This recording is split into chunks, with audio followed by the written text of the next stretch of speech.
Hello everyone, and welcome back to the Class 47 Peter YouTube channel. Today I'm going to be taking a look at the Hornby SR Lord Nelson class. At the time of filming this video, on the 22nd of June 2024, this is a new edition that I've just been out and bought. Today we took a trip up to Oaks's, me and my dad, with the intention of wanting to buy something. I will admit, this is not the item that I originally intended to buy. I went down there intending to buy something else. But upon walking into the shop and browsing amongst the items that they had there, as you do, I stumbled across the table of a number of different items on it that are being sold for reduced prices, bargain prices shall we say, because they have got a bit of a sale on. I think it's something that they used to usually do a January sale, but I think the last year or so they've been doing it all year round.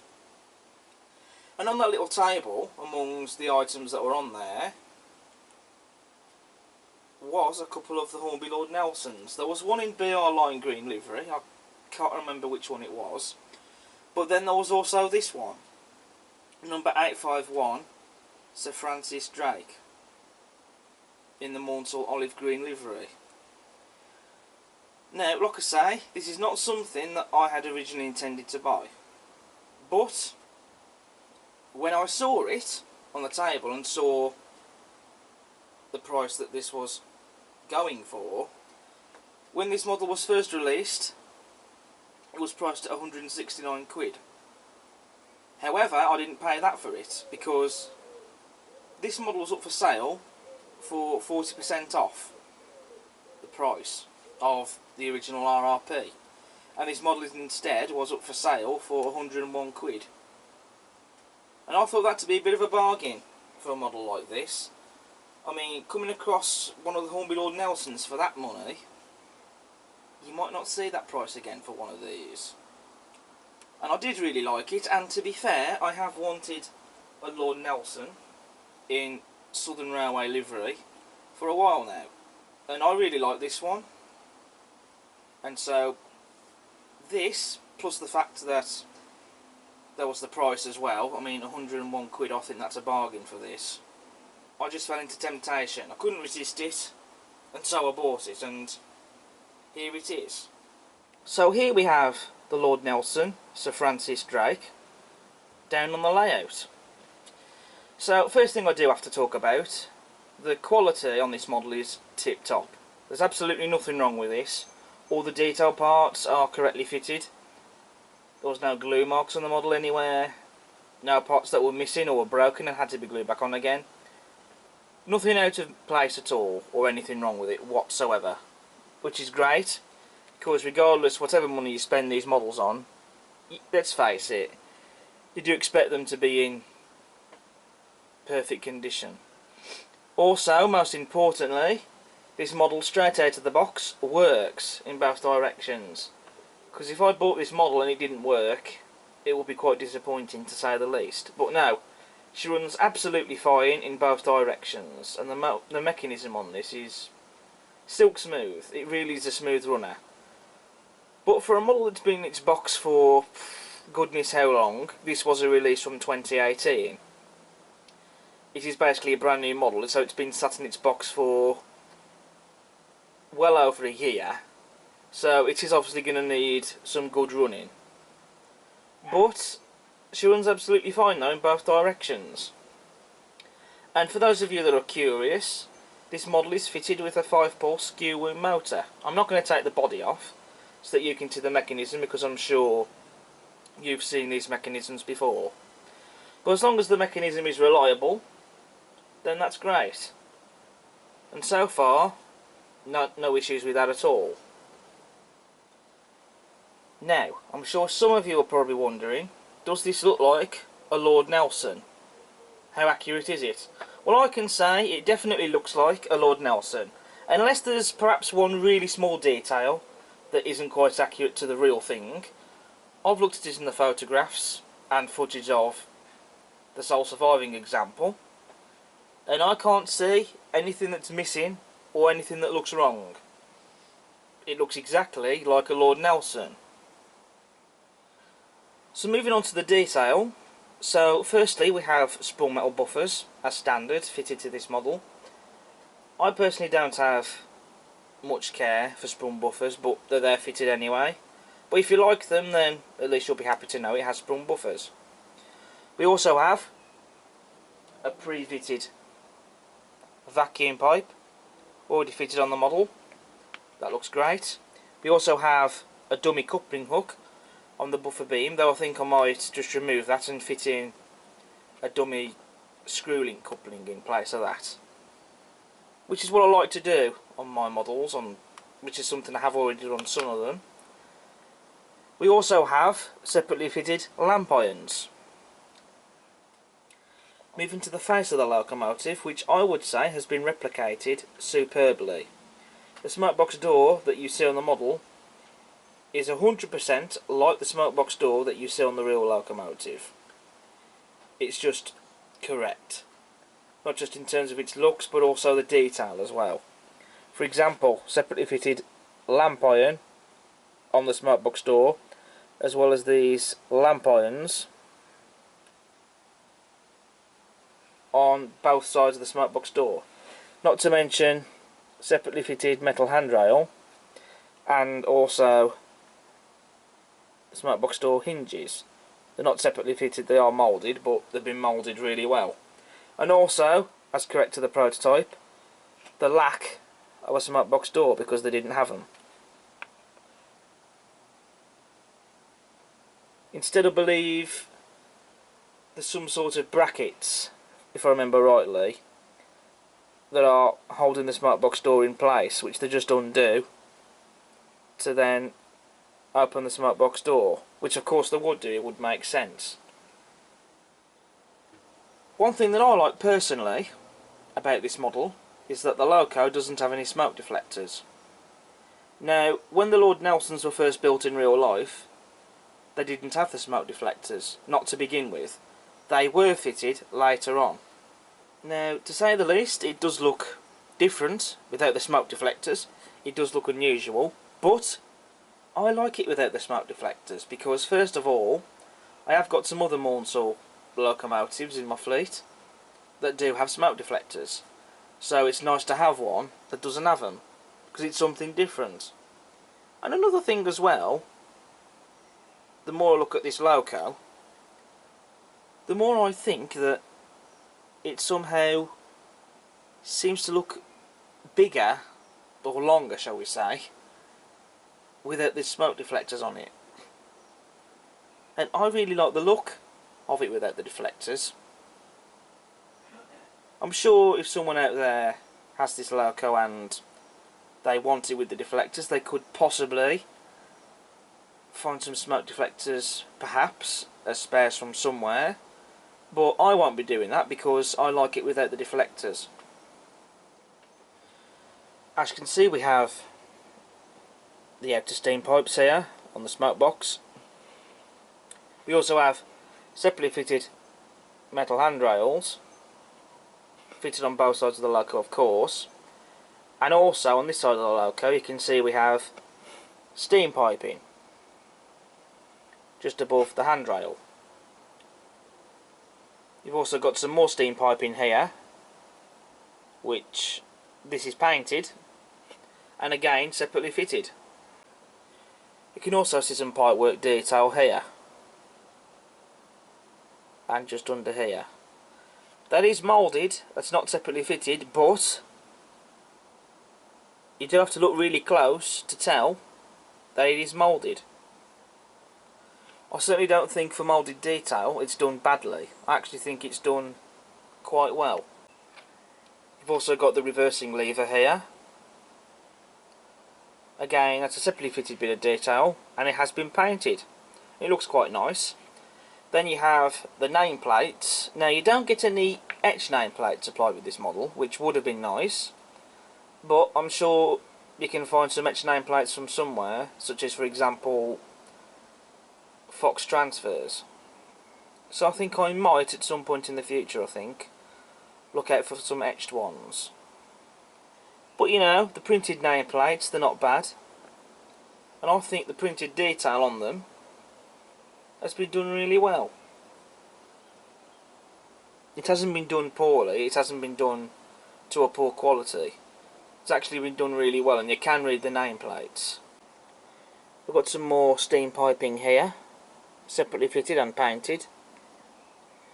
We also have the safety valves, which look to be made out of turned brass, and you've got the whistle as well. The detail on the firebox I think is stunning. You've got the washout plugs just along here, and if you look closely you can also see rivet detail there as well.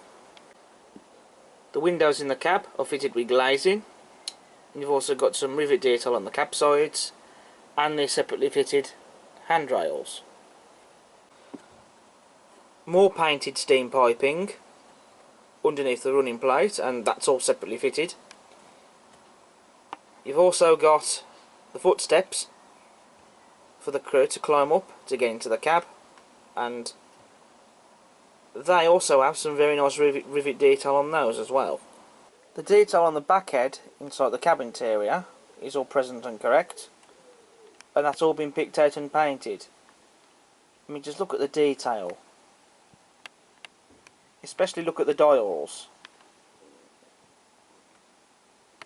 and the detail on those just looks fantastic.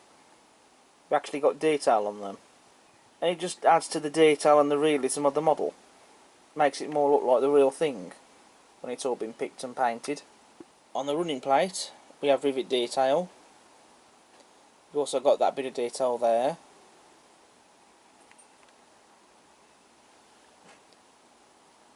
And it just looks fantastic. On the cab sides we have crisply printed builder's plates. Now they look okay, but in certain lighting they aren't as easy to read. But printed detail though is not bad.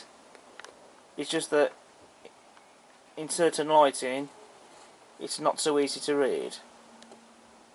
And also especially when you stood from a certain few feet away from the model, you can't really see the writing on the builder's plates that well. We don't get any extra ones to put on the model, so something to possibly look out for in the future, I think. But in certain lighting such as this though, when you get up close to them you can read them. So they're okay. Moving to the tender now.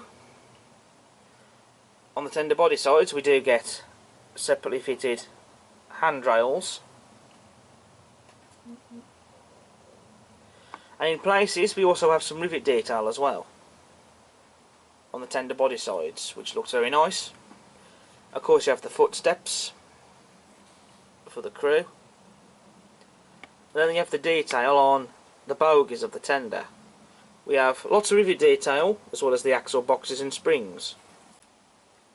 As you can see we have the foreplate there, very nicely detailed. On the tender faceplate, not a lot to say, but we do have the handbrake, which you can see just here, and you've also got these storage boxes for the crew to keep whatever they choose to put in them. We also have a plastic coal load in the tender, and it is removable. I don't think I'm going to show removing the coal load because I have demonstrated this before loads of times in my reviews. I think you'll probably be bored, to be honest, of seeing me remove the coal loads in these models. But it is removable, and I will be putting a real coal load in the tender at some point after filming this video. You can scatter this with your own coal load if you want to, but you can also take it out and put your own coal load in there either way. On the rear of the tender we have separately fitted lamp irons. We've also got steps for the crew to climb up to get to the top of the tender, pre-fitted vacuum pipe. We have a slim tension knot coupling already pre-fitted on the tender, and just like on the Loco, the tender has sprung metal buffers. On top of the tender we have the water filler caps and the air tanks. Moving on to the livery application now, which I think is stunning. The only minor thing I did notice, there was some slight white misting on this rear wheel arch and on this box. Not 100% sure what it was, but a cocktail stick in a bit of water managed to cure that and get rid of it. Not sure what it was, possibly some glue misting of some sort, I'm not too sure, but I've got rid of it. But regardless of that though, that small thing that I have fixed, there isn't any imperfections or blemishes anywhere. It's a very well and even applied coat of paint. I would say they've got the green spot on both the loco and the tender and on the wheels. It all matches, which is what you'd want it to. I've always liked the Mauntle olive green livery. I've always thought it to be a very nice livery. And also, in my opinion, I think the lining on the running plate, cylinders, wheel arches, the footsteps, cab sides and tender is what really lifts the livery, in my opinion. Especially the white and black lining that you see on the boiler bands. I just think that is what makes this livery stand out. Well, partially what makes it stand out, I should say. The other thing is definitely the green. It's just a smart livery, and I really like it. And then of course you've got the southern text on the tender. The font that they've used is correct to the prototype. That's been very well applied and very crisply done. Then you have the style of the numerals for the loco's running number, number 851. Again, they're correct to the prototype, and again, crisply and very well applied. Turning the loco round to the other side, like the prototype, some detail parts that you see on one side you don't see on the other. For example, you don't have the reversing lever on this side of the loco, you don't have the steam piping running on top of the handrail on this side, or that box that sits just here in front of the cab. Apart from those things though, you do get some detail that is the same on the other side, but it certainly looks fantastic. Like I say, the attention to detail that Hornby put into this is just fantastic. The level of accuracy they put into it as well, I think, is stunning. Very nearly forgot to mention the front bogie. There's some very nice rivet detail on the bogie frames. I thought I might as well get out my other Lord Nelson to show. I don't need to spend too long looking at this one because I've reviewed it in the past, and I'm sure you're all familiar with this one because I've shown it enough times in my running session videos, but this is my other Lord Nelson I own. 30863 Lord Rodney in BR lime green livery with the early emblem. Also came out on the same year as Sir Francis Drake. And I have to say, again, fantastic model. I gave this one high praise when I reviewed it. And it's now the year 2024 and I've not had a single problem with it. It's just a fantastic model. And so it is nice to have one in BR livery and one in Southern Railway livery. And also again, I have one without the smoke deflectors and one with them, which again is also nice to have. It's nice to have variations between two of them. So I think what I'm going to do now, having covered pretty much all if not most of the detail on the loco, also talked about the mechanism as well, and I've also talked a little bit about my other Lord Nelson. I think what we need to do now is to do a running session, of course. So I'm going to do a Lord Nelson running session. I'm going to get both of them running. I think with Sir Francis Drake, I'll either get out my Pullmans or my rake of bullet coaches. But either way, they'll both be pulling coaches, whichever rake I choose to put behind them. And then I can come on to my final conclusion. But I think before I do run Sir Francis Drake, I think I'm going to fit on some of the detail parts from the accessory bag, I think. And also I need to swap out the tension lock coupling anyway on the tender for a magnetic one. So I'll see you in a bit. Okay, so I've fitted the drain cocks, I've fitted the footsteps,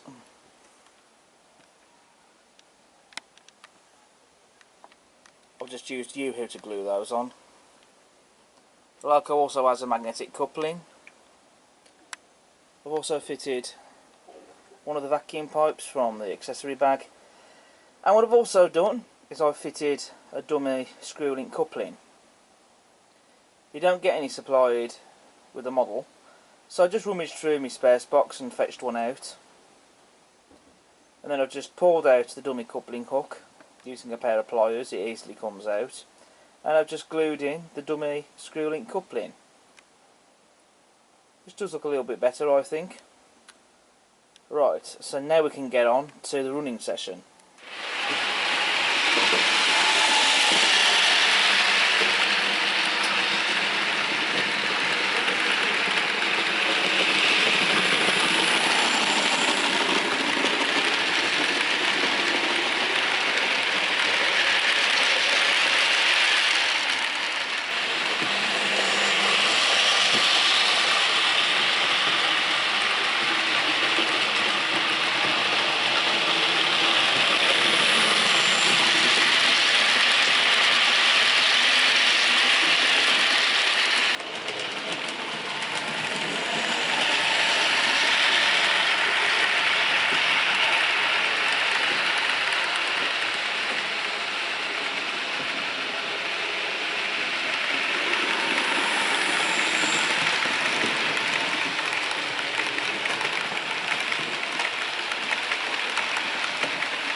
Right then peeps, so you've seen my running session with both of my Lord Nelsons running on the layout. Sir Francis Drake has been hauling the Pullmans, whilst Lord Rodney has been hauling the bullied coaches and an SR luggage van. So what's my conclusion then, that I can sum up for these models? Personally, I think the Hornby Lord Nelsons are fantastic models. I mean, I've owned Lord Rodney now for a few years or so, and it's genuinely never given me any problems at all. I've not had any problems. It's a fantastic model. And likewise, Sir Francis Drake has not given me any troubles either. I know it's a model that I've just come into ownership with, but I've not had any problems. Apart from the bogie derailing a couple of times. I think it was catching on the footsteps just here. I just had to basically wiggle the footsteps a bit to loosen them up. So that basically, when it went round corners, the footsteps would swing out slightly to prevent the bogie from derailing. Don't know why that was happening, but there we go. But it is only a minor little problem and a very easy fix, to be honest. But that one little thing aside, I've genuinely not had any problems with the Lord Nelsons. I personally think they're great models, probably one of Hornby's best. So, if you're after a Hornby Lord Nelson, I'd recommend one. I'd definitely consider it. And if you're a Southern Region modeller, then they're a must-have. It's nice to be able to own two now, one BR livery and one in the Southern livery. So I'm going to enjoy having Sir Francis Drake in the fleet for many years to come, I'm sure. So that's the end of my review then for the Hornby SR Lord Nelson class. Thank you all so much for watching, and I hope you've enjoyed. As ever, if you like what you see, then please do subscribe to the channel. It won't cost you anything. Feel free to post a comment. Do you own one of these models? What's your experience been with them? Do feel free to leave a comment. I will be interested in hearing. Smash the like button and feel free to check out all my other content I have on the channel. But until next time, I'll see you again soon. Bye for now.